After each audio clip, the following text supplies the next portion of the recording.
감사합니다. 기자회견문을 읽겠습니다. 존경하는 서울시민 여러분, 더불어민주당 서울시장 후보 송영길 인사드립니다.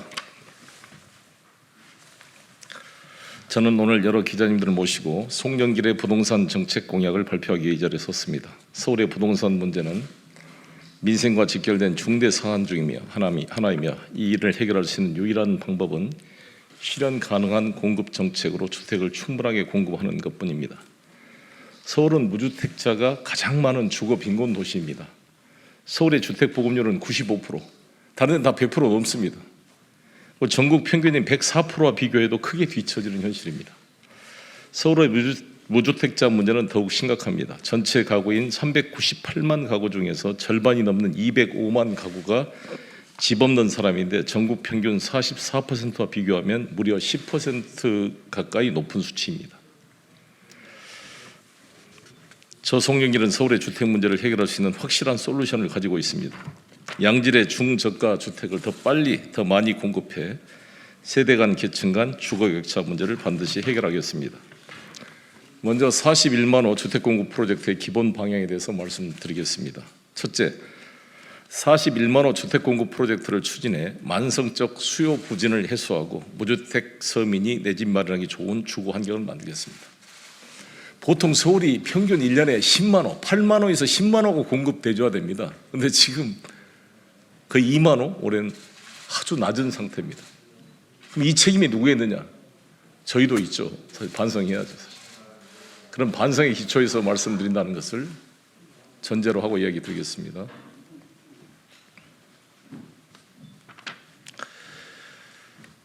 둘째로, 상대적으로 낙후된 서울 서북부 중심부와 동북부 지역의 첨단 산업을 조성해 내 집 마련과 함께 일자리가 늘어나는 주거 정책을 강력하게 추진하겠습니다.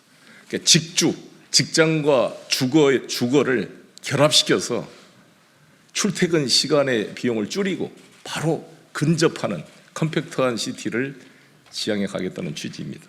셋째, 공공주도 신속개발로 주택 공급을 대폭 늘려 현재의 9% 수준에 불과한 임대주택 비중을 2030년까지 20%까지 확대하겠습니다.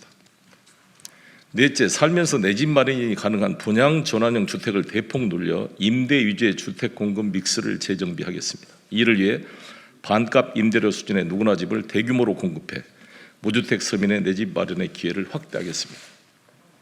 이 네 번째가 송영길의 오세훈 후보와 윤석열 정부와의 핵심적 차이가 바로 이 네 번째라는 것을 기자 여러분께 다시 한번 강조하겠습니다. 왜냐하면 공급이 아무리 확대되더라도 여기 계신 기자 여러분들도 현금이 없으면 살 수가 없습니다. LTV 투기지역 50%, 조정지역 60%로 됐던 거를 제가 당대표 때 90%까지 올리자 했더니 정부 홍남기 부총리가 해서 10%씩 올렸던 거 기억나시죠? 60%, 70%로. 인수위가 80%까지 생애 첫 주택 하겠다 그러지만 소득 수준 따지고 그러면 대상이 별로 안 됩니다. 그리고 서울은 9억 이상의 아파트는 허그가 주택도시공사가 중도금 보증을 안 해줍니다. 그러면 강북의 평균 아파트 가격이 9억이고 강남은 20억인데 결국 이것은 그림의 떡이 될 수밖에 없고 현금이 있지 않으면 대출받아서 사기가 어려운 구조입니다. 이에 대한 문제를 해결하지 못했기 때문에 서울이 주택 공급을 하더라도 주택 보급 자가 보유율이 44%로 전국에서 최저인 이유가 이것 때문입니다. 어떻게 해결할 거냐? 이에 대한 솔루션을 박원순 시장도 오세훈 시장도 이명박 시장도 제시를 못했습니다. 제가 왜 서울시장이 되려고 하는가? 바로 여기 계신 기자분들, 우리 화이트 칼라들, 청년들, 세대들이 자기 집값의 10%만 있으면 기존 임대료의 반값으로 살다가 10년 뒤에 최초의 분양가격으로 살 권리를 가지고 있기 때문에 대출 걱정이 없잖아요. LTV가 50이라도 현재 5억짜리 집이 10년 뒤에 10억이 되면 LTV 50이면 5억을 빌릴 수 있기 때문에 LTV 50이라도 대출받아 살 문제가 없다는 취지입니다. 본격적으로 내용을 말씀드리면 10만 호씩 4년간 41만 호의 공공주택을 공급하겠습니다. 이것을 제 임기 동안에 공급이 불가능합니다. 주택은 최소한 3년, 4년이 걸려야 공급이 되기 때문에 제가 40만 호 공급하겠다는 것은 실제 공급되는 개념이 아니라 인허가 기준으로 그 공급을 해줘야 제 임기 말부터 효과가 나오기 시작하는 것입니다. 기자분들이 이해하듯이. 그러니까 지금 발표하는 것은 주택은 먼저 행정 절차와 이거를 다 해놔야 한 4년 정도 기간이 걸쳐 실제 공급이 시작되는 겁니다. 이게 인허가 기준의 말씀이라는 말씀을 드리고요. 주택 보급률을 94%였던 것을 100%로 하고 자가 보유를 50%로 올려내겠습니다. 44%에서 상대적으로 낙후된 서북, 용산, 동북을 잇는 신산업축을 구축해 일자리와 주거 문제를 한 번에 해결하겠습니다. 서울 서남부 북부 마곡 강서 지역은 IT 벤처 특구로 더 발전을 시켜 나가겠습니다. 이미 LG 사이언스부터 이제 쭉 돼 있습니다만 거기에 더 첨부시켜서 IT 벤처 특구로 발전해 가고, 서울 중심부인 용산 전자상가 일대는 AI 특구로, 그 서울 동북부 홍태창 다 아시죠? 홍릉, 태릉, 창동 지역은 바이오 특구로 조성해 일자리를 만드는 직주 근접 도시를 만들겠습니다. 이미 노원구 쪽에는 서울대 병원 유치라든지, 그러니까 이 아레나 파크로 이 도봉구 쪽에 이제 한류 문화센터를 만들어가고 동시에 노원구 쪽 창동 지구, 그다음에 예비군 훈련장 이전 문제는 바이오 특구로 지금 각 구청장들도 준비를 해가고 있습니다. 그래서 직장과 주택이 가까이 있는 직주 근접 도시를 만들어 가겠습니다. 마곡 강서 IT 벤처 특구를 청년 세대 일자리와 주거를 한 번에 해결할 수 있는 직주 근접 도시로 개발하겠습니다. 마곡 강서 일대 양질의 중저가 저택 9만 5천 호를 추가로 공급하겠습니다. 추가 혁신 R&D 중점지구로 지정해 혁신 벤처 1만 개 유치 육성을 목표로 추진하겠습니다. 이로 인해 5만 개 신산업 일자리가 만들어지도록 서울시가 지원하겠습니다. 쇠락한 용산 전자상가 일대를 AI 특구로 재구조해 미래 먹거리인 AI 빅데이터 허브로 조성해 가겠습니다. 국공유지를 활용한 신속 추진으로 공공주택 1만 호와 오피스 1만 호를 대학생, 사회초년생, 신혼부부에게 공급하겠습니다. 용산 정비청, 수송부, 일부 공원부지 등을 적극 활용해 직장인이나 청년 세대에 적합한 주거 환경을 조성할 계획입니다. 상대적으로 발전이 더딘 홍태창, 홍릉, 태릉, 창동 중심으로 바이오 특구를 조성해 R&D 산업과 창업문화단지, 아레나 등과 연계한 바이오 단지로 개발하겠습니다. 이를 통해 2만 5천 개의 신산업 일자리를 창출할 수가 있을 것입니다. 이 지역에 주택 1만 원을 공급해 일하면서 주거가 가능한 직주 환경 도시를 만들겠습니다. 아울러 지하철 1호선 지하화는 다 여야 대통령 후보들이 공약했던 사항이기도 합니다만, 이 지하화를 통해 지상에 8만 원을 공급하고 강남 주거 수요가 높은 내곡동 개발을 통해 2만 원, 그리고 구룡마을 공공개발 버스 차량기지 공영주차장을 활용한 컴팩트 시티를 개발해 8만 원 이상의 주택을 추가 공급하겠습니다. 그 다음에 기자 여러분, 이것은 정말 획기적인 창조적인 아이디어인데 한번 들어봐 주십시오. SH 공공주택 재건축 시 지하 공간에 권역별 도심 물류센터 허브를 구축하겠습니다. 제가 서울시장이 되면 공공임대주택 10만 원을 공급해 취약계층의 주거복지를 강화하겠습니다. 이 SH의 그 공사가 가지고 있는 23만 호 주택에 대한 추가 공약은 내일이나 모레 다시 또 추가로 발표하도록 하겠습니다. 2020과 6070 세대별 특성을 반영한 에이지 믹스, 섞여 사는 세대별로 섞여 사는 에이지 믹스를 확대하겠습니다. 송영길의 SH가 보유한 23만 호 공공주택을 일자리가 나오는 아파트, 돈 버는 아파트, 일자리가 있는 아파트로 만든 솔루션을 제시하겠습니다. SH가 보유한 54개 노후 임대주택 단지 중에 25개 정도의 대형 단지를 재건축해서 공간별로 권역별 도심 물류센터 허브로 운영하겠습니다. 일단 25개 단지 지하 공간을 지하 물류센터로 활용하고 그 대상을 점진적으로 확대해 나가겠습니다. 공공이 운영하는 지하 물류센터는 환경이나 교통 측면에서도 여러 가지 장점을 가지고 있습니다. 도심 물류 대란이 초래한 환경 문제나 주차난, 교통 혼잡 문제를 해결할 수 있는 솔루션이 될 것입니다. 세입자에게는 살면서 돈 버는 일자리가, 아파트가 공급되는 것입니다. 좀 더 부연 말씀을 드리면, 제가 당대표 시절에 부천에 있는 대한통운 택배 현장을 가서 택배 노동자들과 함께 이 물건 분류 작업을 해봤습니다. 열악한 환경입니다.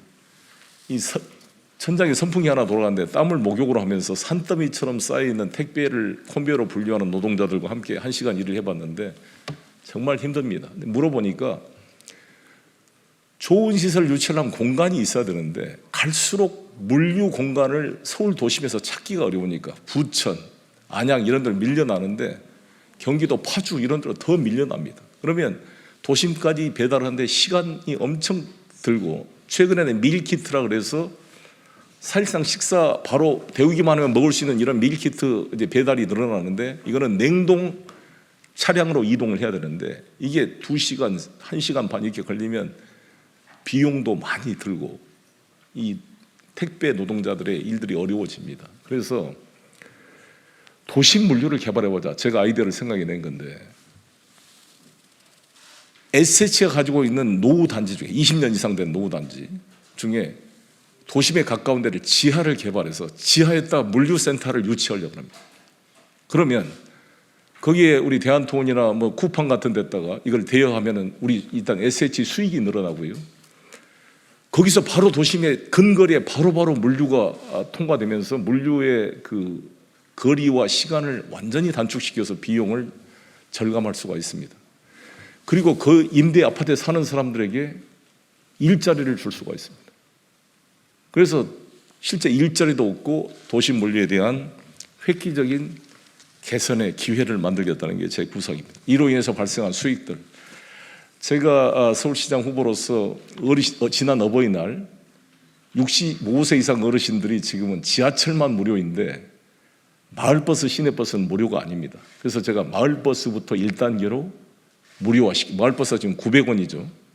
무료화시키고 2단계로 시내버스를 무료하겠다. 근데 이렇게 말하면 제 아들도 그런 얘기를 해요. 그 아빠 돈이야? 왜 이렇게 막 퍼주는 거야? 이렇게 반문할 수가 있고 청년들이 불만을 할 수가 있어서, 저는 인천시장 때부터 기본 철학이 국민 세금 나눠주는 행정은 누구나 할 수 있다, 이런 생각 때문에 창조적 아이디어로 재원을 만들 연구를 해왔습니다. 그래서 이것도 서울시 일반 회계에 돈을 쓰지 않고 부동산 개발 얘기나 빅데이터를 이용한 새로운 산업, 위치 정보를 위한 산업 등을 개발해서 수익 모델을 만들었습니다. 이를 통해 이 재원을 마련했다는 말씀을 드리고, 그 중에 하나도 이러한 지하 물류센터 개발이 들어간다는 말씀을 드리겠습니다. 누구나 집은 임대주택이 아니며 집값의 10%만 내면 10년 동안 저렴하게 살다가 최초의 확정 분양가로 내 집 마련이 가능한 분할 전환형 주택입니다. 세입자는 반값 아파트 수준의 임대료를 내며 살다가 내 집을 마련할 수 있는 획기적인 주거 모델인 것입니다. 이거를 가능케 하는 것이 누구나 주택 보증 시스템입니다. 임차인이 라면 누구나 신용등급에 따른 금리 차별이 없이 1등급 금리로 자금을 조달하기 때문에 월세 주거 비용을 현저하게 낮출 수 있습니다. 기업이 개발이익을 독점하는 뉴스테이와 달리 누구나 집은 집값 상승분을 임대인과 임차인이 나누는 구조입니다. 분양 전환 시 집값이 떨어지면 임대료 계속 내고 살 수 있습니다. 집을 사는 게 의무 조항이 아니라 옵션입니다. 선택할 수가 있는 것입니다. 제가 서울시장이 되면 누구나 집 2만 원을 속도감 있게 공급해 무주택 실수요자의 내 집 마련 문턱을 확실하게 낮추겠습니다. 이를 위해 SH공사가 취급하지 않았던 분양 전환주택을 신사업으로 추가해 공공영역에서부터 민간 분양 아파트에 지원하는 양질의 누구나 집을 공급하겠습니다. 제가 문재인 후보님 총괄 선대본부장 때부터 누구나 집을 하자고 강력히 제안했는데, 당시 김수현 정책실장이나 김상조 실장이나 김현미 장관께서 잘 이해를 못했습니다. 그래서 이게 채택이 안 됐습니다. 안타깝게 설명해도 잘 듣지를 않았습니다. 제가 당대표가 돼서 나서 문재인 대통령과 청와대 첫 오찬을 할 때 대통령께 말씀을 드렸더니 대통령께서 옆에 배석한 유현미 실장님한테 이 송영길 대표가 말한 누구나 집이 어제 오늘 한 이야기가 아닙니다. 기억이 나셨던 것 같아요. 내가 선거 때부터.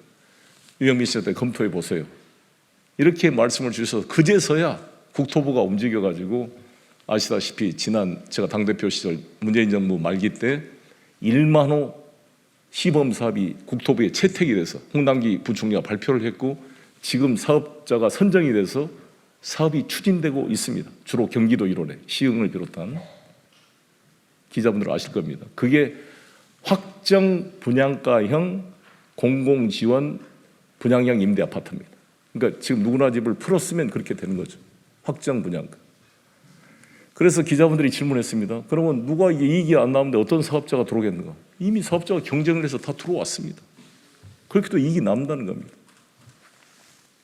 그리고 이것은 제가 생각한 누구나 질과는 약간 차이가 있는데 저는 보다 완벽한 형태로 제가 서울시장이 되면 SH의 사장을 임명할 지휘 감독 기관으로 제가 이거 이니셔티브를 갖기 때문에 보여드리겠습니다.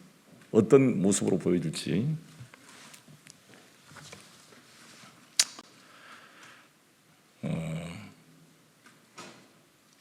세제 금융으로 공급 대책을 뒷받침하겠습니다. 세금을 징벌적 수단으로 이용해 집값을 잡겠다는 무능한 개혁이 지금의 부동산 대란을 초래했습니다.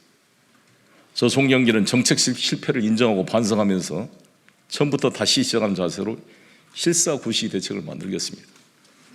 오세훈 시장께서 송영길이 그동안 뭐 했다가 이제 서울시장 나온다니까 세제 완화 이야기를 하냐 이렇게 저를 언론을 통해 지적한 걸 봤습니다. 오세훈 시장도 정치를 해봤으니까 아시겠지만 제가 그동안 당의 지도부가 아니었기 때문에 그걸 관철시킬 수단이 없었습니다.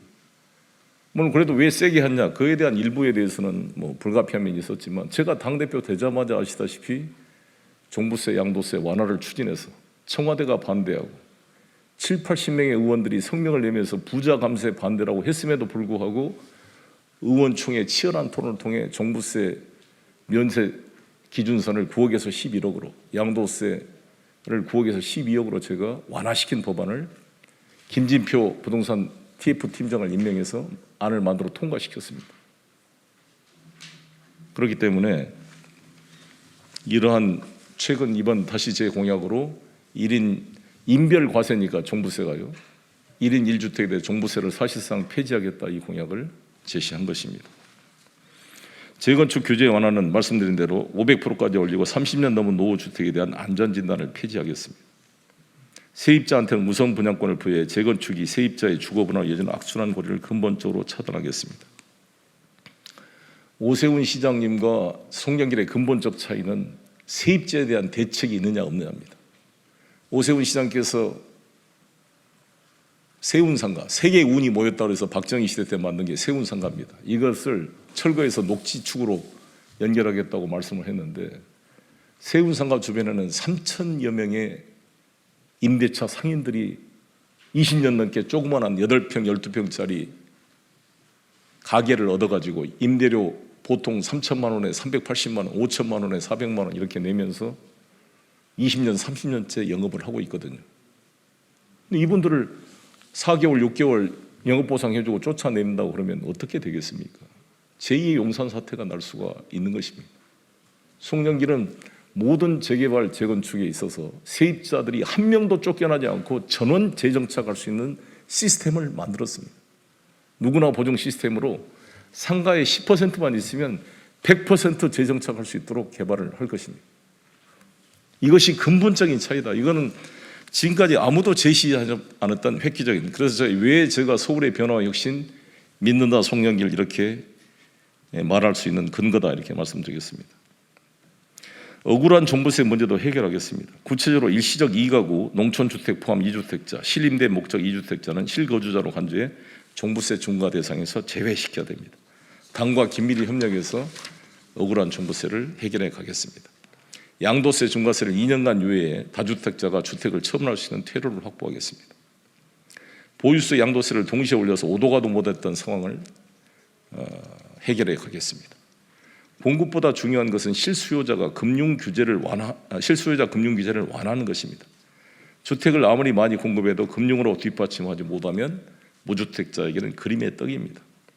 무주택자 실수요자 LTV 규제를 80%까지 일괄 상향하고 생애 최초에 한해 그 기준을 90%까지 올려 무주택 서민의 내 집 마련의 문턱을 깎아내리도록 하겠습니다. 물론 이것은 서울시장 힘만으로 되는 건 아니지만 서울시에서 서울신용보증재단이나 SDI 등과 협력을 해서 자 누구나 보증을 통해 이에 대한 우회로를 만들어 추진해 가겠다는 말씀을 드리겠습니다. 평생 무주택자로 저는 살아왔습니다. 저는 지금도 전세 아파트 살고 있기 때문에 서민의 입장에서 같은 자기 집을 구할 수 있는 해서 서울에서 누구나 집을 통해 저도 집을 서민과 함께 구입하도록 노력하겠습니다. 부동산 투기와 주거 양극화 문제를 해결할 수 있는 저는 적임자라고 생각합니다.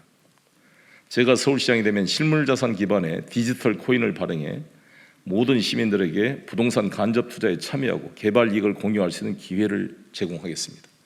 국민참여형 부동산 코인을 도입해 청년들이 재산을 형성할 수 있는 기회를 제공하겠습니다.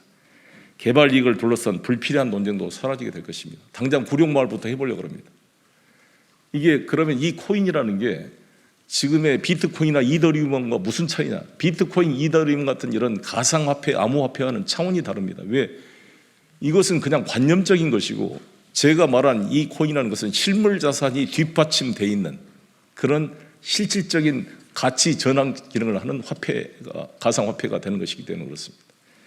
이 코인을 통해서 국민참여형 부동산 코인을 통해서 개발 이익을 전체 돌려드리겠습니다.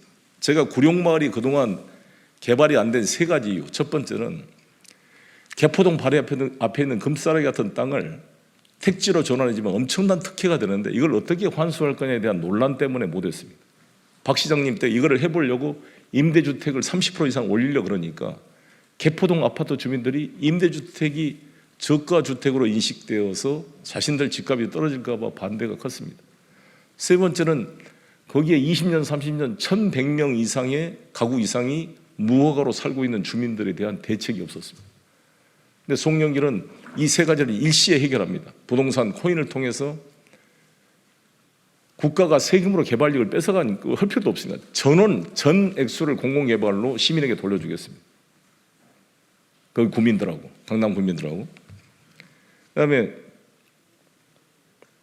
두 번째는 임대주택이 아니라 분양형 임대주택을 지어서 고급 브랜드, 개포동 아파트에 뒤지지 않는 고급 브랜드 아파트를 짓기 때문에 전혀 집값 걱정을 할 필요가 없는 것입니다. 세 번째, 거기에 있는 1,100세대 무허가 20년, 30년 사는 사람들에게 전원 입주할 수 있는 분양권을 줄 것입니다.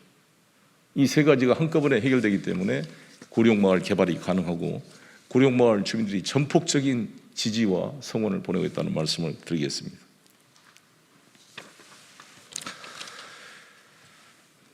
제가 이게 마무리 말씀을 드리면 선거 때 후보자들이 선거에 당선하기 위해서 자기 걸로 체화되지 않는 공약을 많이 발표하는 경우가 있지만 당선되고 나면 결국 자신이 체하고 자기가 잘하고 싶은 것 우선으로 갑니다. 윤석열 당선 지금 대통령께서 후보 시절에 여러 가지 공약을 막 했지만 당선되자마자 그냥 일시적으로 차용한 공약들은 다 내팽개치고 있습니다. 소상공인, 200만 원 병사 월급, 여가부 폐지 뭐 다 떨어지고 자신이 하고 싶은 건 용산 이전부터 제일 먼저 집무실 이전부터 하고 있는 것입니다. 그 논리를 펴면 저 송영길은 이 문제가 일시적으로 가져온 공약이 아니라 제가 인천시장 때부터 지금까지 8년 동안 주택 문제 해결해서 고민하고 체화된 실질적으로 검증해 가는 과정에 있는 아직 완벽하게 완성된 건 아니지만 이걸 가지고 제가 서울시장이 된다면 서울 시민들에게 보여드리겠습니다. 집 주인도 개발돼서 좋고 임차인도 쫓겨나지 않고 청년과 무주택 서민에게 자기 집을 LTV 50% 이하로 할지라도 자기 집을 갈 수 있는 사다리를 보여드리겠습니다. 이상으로 발표를 마치겠습니다. 감사합니다. 네, 질문서는 아까 이제 우리 후보님께서 그 서울시 관련된 부동산 부분들은 자세하게 그 발표하면서 그 백브리핑까지 같이 하셨잖아요. 네, 그렇게 하시고 5분 정도에서 좀 백브리핑 좀 진행하도록 하겠습니다. 네. 디지털 코인이요. 네. 이거는 이재명 상임고문의 대선 시절에 공약하고 흡사한데. 그래 유사합니다. 그때도 제가 강력히 제안해서 같이 상의한 겁니다.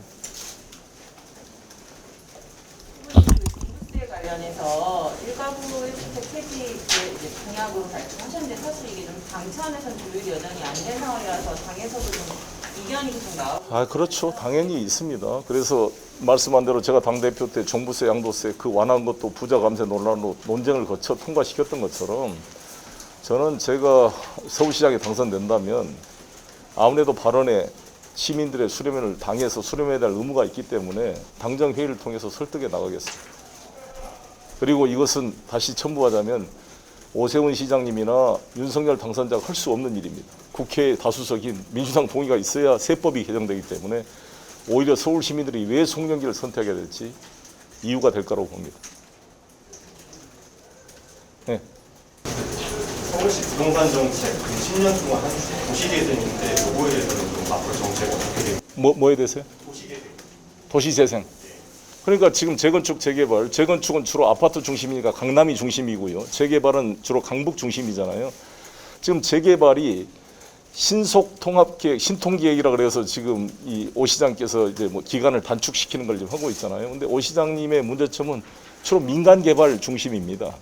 근데 제가 이번에 발표한 40만 원 주로 80%가 공공부지를 이용한 것이고요. 지금 도시정비법에 따라서 지난번 법이 개정돼서 약 42개의 공공개발지구가 지정돼서 진행되고 있는데 오 시장은 지나치게 민간 중심으로 가기 때문에 문제가 있다고 봅니다. 저는 공공개발과 균형을 이뤄서 가겠습니다.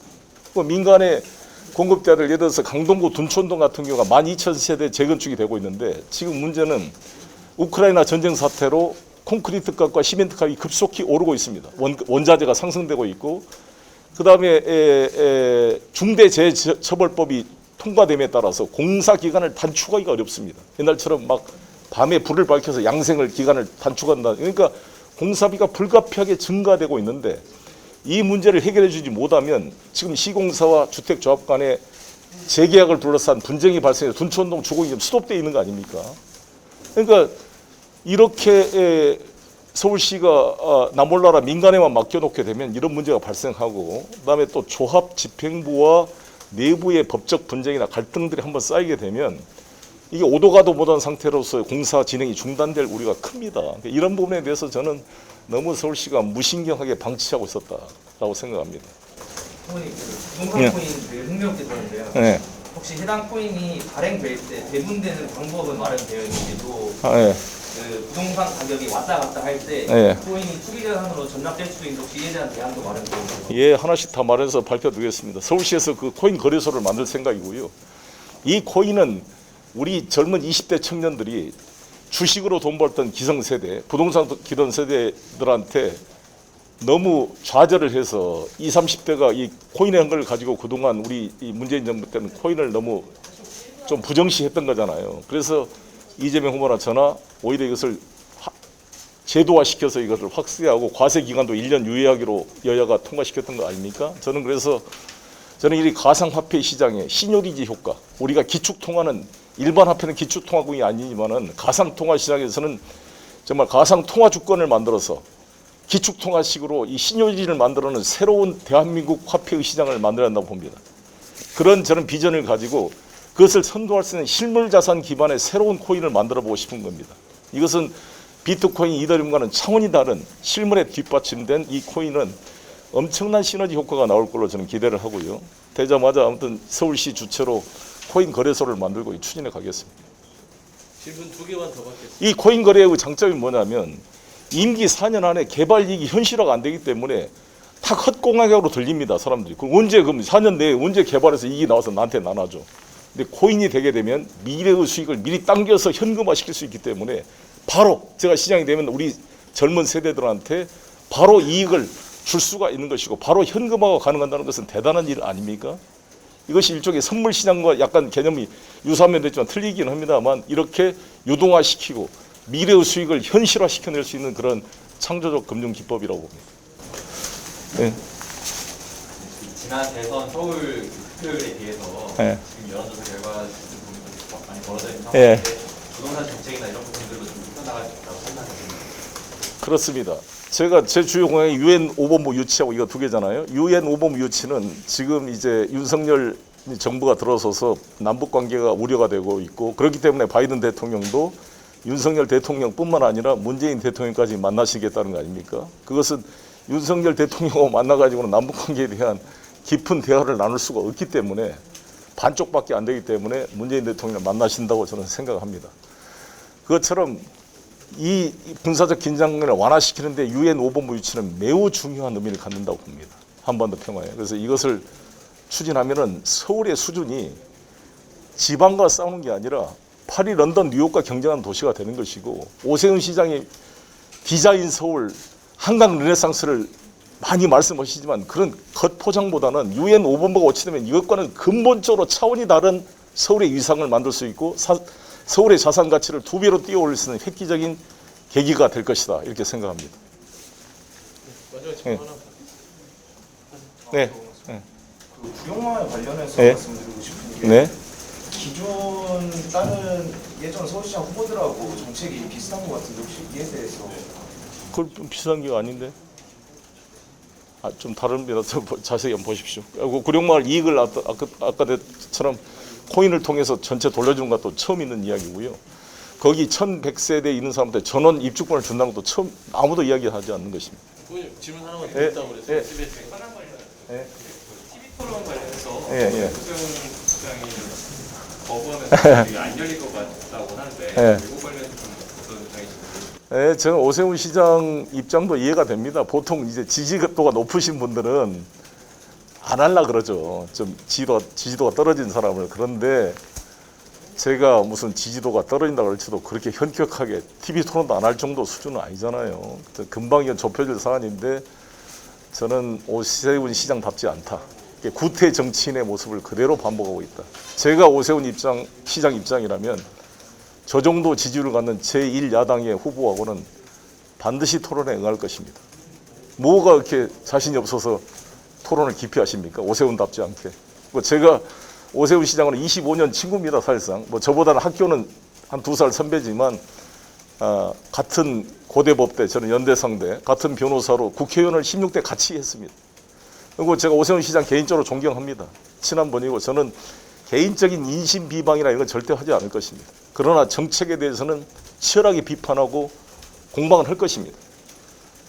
제가 그래서 정말 대통령 선거 때 막 인신공격 네거티브한 것이 그것과 비교될 수 있도록 할 것입니다. 기자 여러분 기억나시겠지만 제가 이준석 대표랑 사상 처음으로 여야 당대표가 TV 토론을 3번이나 했습니다. 그때 많은 시민들이 박수를 보냈습니다. 여야 간에 이런 토론을 할 수도 있구나. 제가 이준석 대표님의 의견은 서로 이견을 하더라도 철저히 존중하면서 이게 토론한 걸 보고 많은 중도적 시민들이 박수를 보냈던 것을 기억합니다. 저는 그런 자세로 할 것입니다. 그래서 나는 오세훈 시장께서 왜 그걸 회피하는지, 적어도 송영길이 그동안 둘 간의 인간관계를 보나 둘이 토론함으로써 훨씬 서울시장에 대해서 풍부한 선택의 정보를 시민에게 제공해야 되는 게 저는 이 시장 후보로 나온 사람의 의무자 자세다, 이런 점을 강조하고 싶습니다. 네, 이상입니다. 고맙습니다. 감사합니다. 감사합니다. 감사합니다. 기자님들.